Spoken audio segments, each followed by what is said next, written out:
రాజీవ్ గాంధీ దేశానికి కంప్యూటర్ని పరిచయం చేసింది కాబట్టి, లేకపోతే ఇక్కడనే ఎక్కడనో గుంటూరులో ఇడ్లీ వడ అమ్ముకుంటూ తిరిగేటోనివి. ఎందుకంటే ఆడికి చదువుకుంటానికి పోయినావు కదా, నువ్వు ఆన్నే ఇడ్లీ వడ అమ్ముకొని బతికేటోనివి.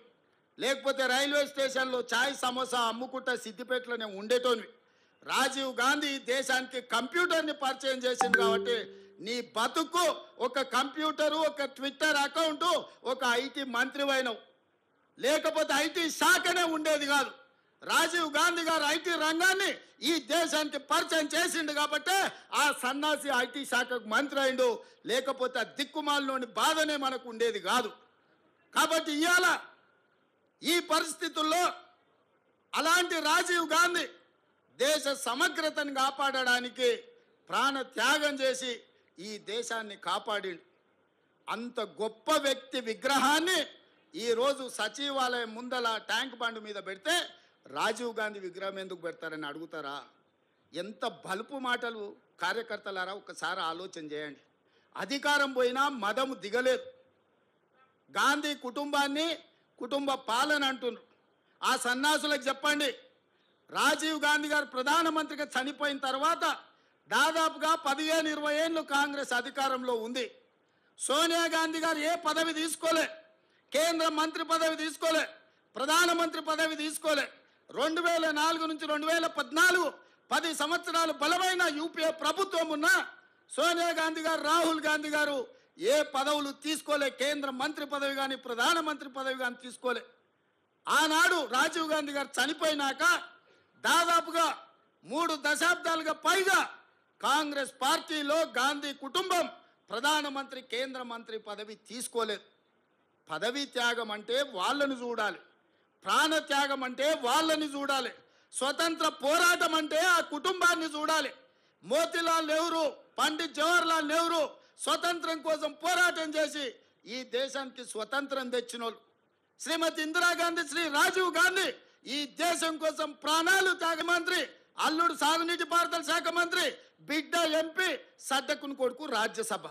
దుర్మార్గులారా, రాష్ట్రాన్ని దోసుక తిని పదవులని పంచుకొని వందలాది ఎకరాల ఫామ్ హౌసులు కట్టుకొని మీరు గాంధీ కుటుంబం గురించి మాట్లాడతారా? గాడిదకి ఏం తెలుసు గంధం చెక్క వాసన అని పెద్దోళ్ళు ఎప్పుడో చెప్పారు. ఈ గాడిదలకు తెలుసా గాంధీ కుటుంబం గురించి అని నేను అడగదలుచుకున్నా. ఆనాడు చాకల ఐలమ్మ ఒక్క మాట చెప్పింది, గడీలలో గడ్డి మొలవాల్సిందే అని. సాయుధ రైతాంగ పోరాటం గడీలలో గడ్డి మొలిసింది, గడీలు బద్దలై ప్రజాస్వామిక పాలన వచ్చింది. ఇవాళ నేను చెప్తున్న బిడ్డ, మీ ఫామ్ హౌస్లలో జిల్లేళ్ళు మొలిపిస్తా. మీరు అనుకుంటురేమో మీరు అడ్డగోలుగా మాట్లాడితే కాంగ్రెస్ పార్టీ కార్యకర్తలు రేవంత్ రెడ్డి చూసుకుంటూ ఊరుకుంటాడేమని ఇవాళ చెప్తున్న రాజీవ్ గాంధీ సాక్షిగా సచివాలయం ముందల బిడ్డ, మీ ఫామ్ హౌస్లలో జిల్లేళ్ళు మొలవాలి. ఫామ్ హౌస్లలో మీరు జీవిస్తున్నాం, మా ఫామ్ హౌస్లు మమ్మల్ని కాపాడుతాయేమని మీ ఫామ్ హౌస్లలో జిల్లేలు మొలిపించే వరకు కాంగ్రెస్ పార్టీ కార్యకర్తలు ఎవరు విశ్రమించబోరనే సంగతి నేను చెప్పదలుచుకున్నా. అందుకే మిత్రులారా, ఈడ తెలంగాణ తల్లి విగ్రహం పెట్టాలనుకున్నాడంట. నేను అడుగుతున్న దిక్కుమాలినోని, తెలంగాణ తల్లి విగ్రహం పెట్టడానికి 10 ఏళ్ళు పడతాదే? 1000 ఎకరాలలో ఫామ్ హౌస్ కట్టుకున్నావు నువ్వు, 100 ఎకరాలలో వాడు జన్వాడల ఫామ్ హౌస్ కట్టుకున్నాడు, 10 ఎకరాలలో శత్రు దుర్భేదమైన ప్రగతి భవన్ పేరు మీద గడీని నిర్మించుకున్నావు. వాస్తు సక్కయలేదని నీ కొడుకు సంకనాకనికి పోతున్నాను సచివాలయం కట్టుకున్నావు. 1,00,000 కోట్లు దిగమింగిన కాళేశ్వరం కట్టినవు. ఇవాళ తెలంగాణ తల్లి పెట్టడానికి 10 ఏళ్ళు సరిపోలేదా? 10 సంవత్సరాలైనా తెలంగాణ తల్లిని పెట్టలేదు. నేను ఇక్కడ రాజీవ్ గాంధీ గారి విగ్రహం అనగానే అయ్యో అయ్యో అని గుండెలు బాదుకొని అక్కడ తెలంగాణ తల్లి విగ్రహం పెట్టాలనుకున్నాడంట. 10 ఏళ్ళు ఏ గాడిద పండ్లు తోవినామని నేను అడుగుతున్నా. ఇక్కడ తెలంగాణ తల్లి విగ్రహం మేము పెట్టొద్దన్నమా?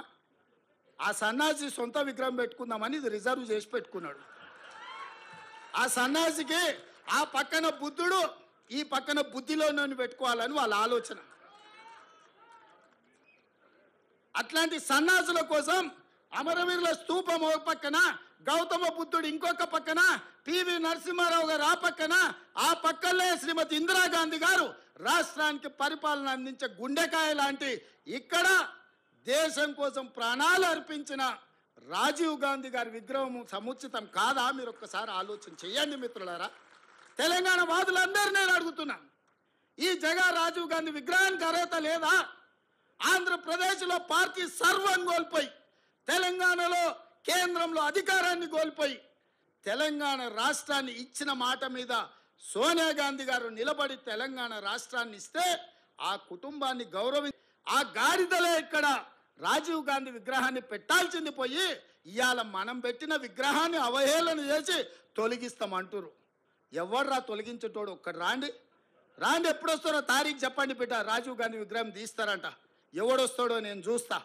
అందుకే 10 ఏళ్ళు సన్నాసి నువ్వు తెలంగాణ విగ్రహం పెట్టలేదు, సోయిలేను కాబట్టే తెలంగాణ విగ్రహం సచివాలయం వెలుపల కాదు, రాష్ట్రానికి పరిపాలన అందించే గుండెకాయే, ఆ గుండెకాయ గుండెల్లో ఉండాలని అక్కడ తెలంగాణ తల్లి విగ్రహం డిసెంబర్ 9 నాడు సచివాలయం లోపల పెట్టే బాధ్యత జిమ్మెదారి నాది. తెలంగాణ ఇచ్చింది మేము, తెలంగాణను కాపాడేది మేము, తెలంగాణ తల్లి విగ్రహాన్ని నెలకొల్పేది మేము. డిసెంబర్ 9 నాడు పెట్టి చూపిస్తాం. డిసెంబర్ 9, 2009 చిదంబరం గారు తెలంగాణ తోకాలేని ఆన్లైన్ పేపర్ల పేరిట కేసీఆర్ గారి మీద, కేటీఆర్ గారి మీద, మా హరీష్ గారి మీద, కవిత గారి మీద, తర్వాత ఎవరైతే మాట్లాడుతున్నారో కౌశిక్ రెడ్డి గారి మీద, మా వివేకానంద గౌడ్ మీద, పల్లా రాజేశ్వర రెడ్డి మీద, ప్రశాంత్ రెడ్డి గారి మీద, శ్రవణ్ గారి మీద, నా మీద, చాలామంది మా నాయకులందరి మీద ఫేక్ న్యూస్ స్ప్రెడ్ చేస్తూ ఉన్నారు.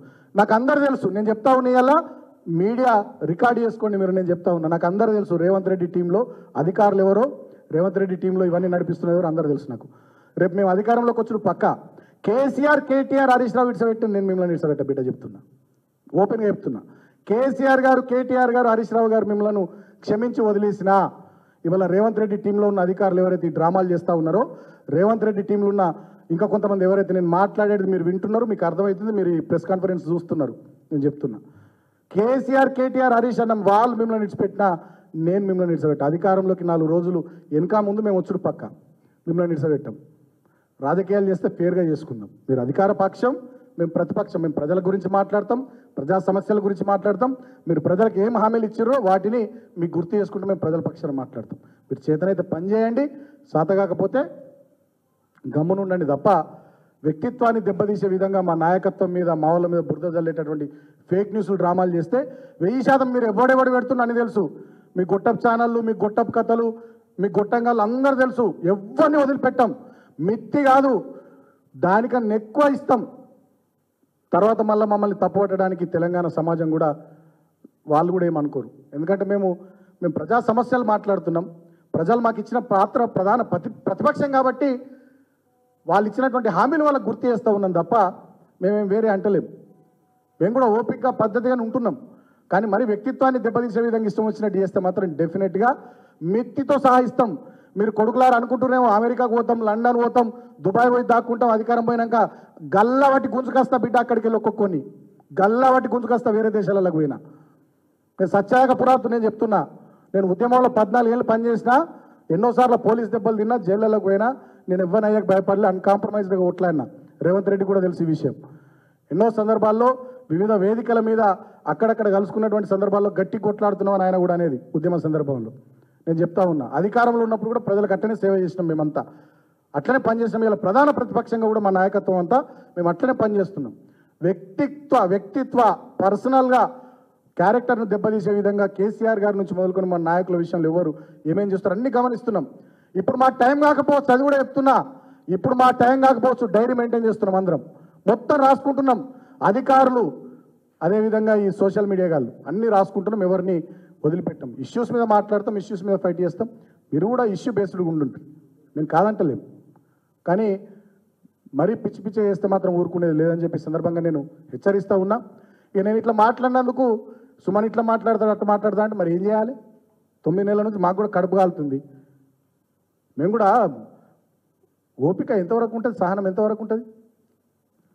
ట్విట్టర్లో నేను చూపిస్తాను మీకు, ఒక గోస్ట్ ఐడి క్రియేట్ చేసిరండి ట్విట్టర్లో. నేను మీకు చెప్తా, చూపిస్తాను మీకు ఇప్పుడు మీడియా సోదరులకు, తెలంగాణ సమాజం కూడా చూడాలి. దీని పేరు కాపలా కుక్క అని కేసీఆర్ గారు బొమ్మ పెట్టిరండి. కాపలా కుక్క, మీ కాపలా కుక్క అని చెప్పి ఒక గోస్ట్ ఐడి క్రియేట్ చేసి కేసీఆర్ గారి బొమ్మ పెట్టి దాంట్లో ఇష్టం వచ్చినట్టుగా బీఆర్ఎస్ పార్టీ నాయకుల మీద. ఇదేం పద్ధతి నాకు అర్థం కాదు. బీహార్ తరహా, ఉత్తరప్రదేశ్ తరహా రాజకీయాలు తీసుకొద్దాం అనుకుంటున్నారా తెలంగాణలో?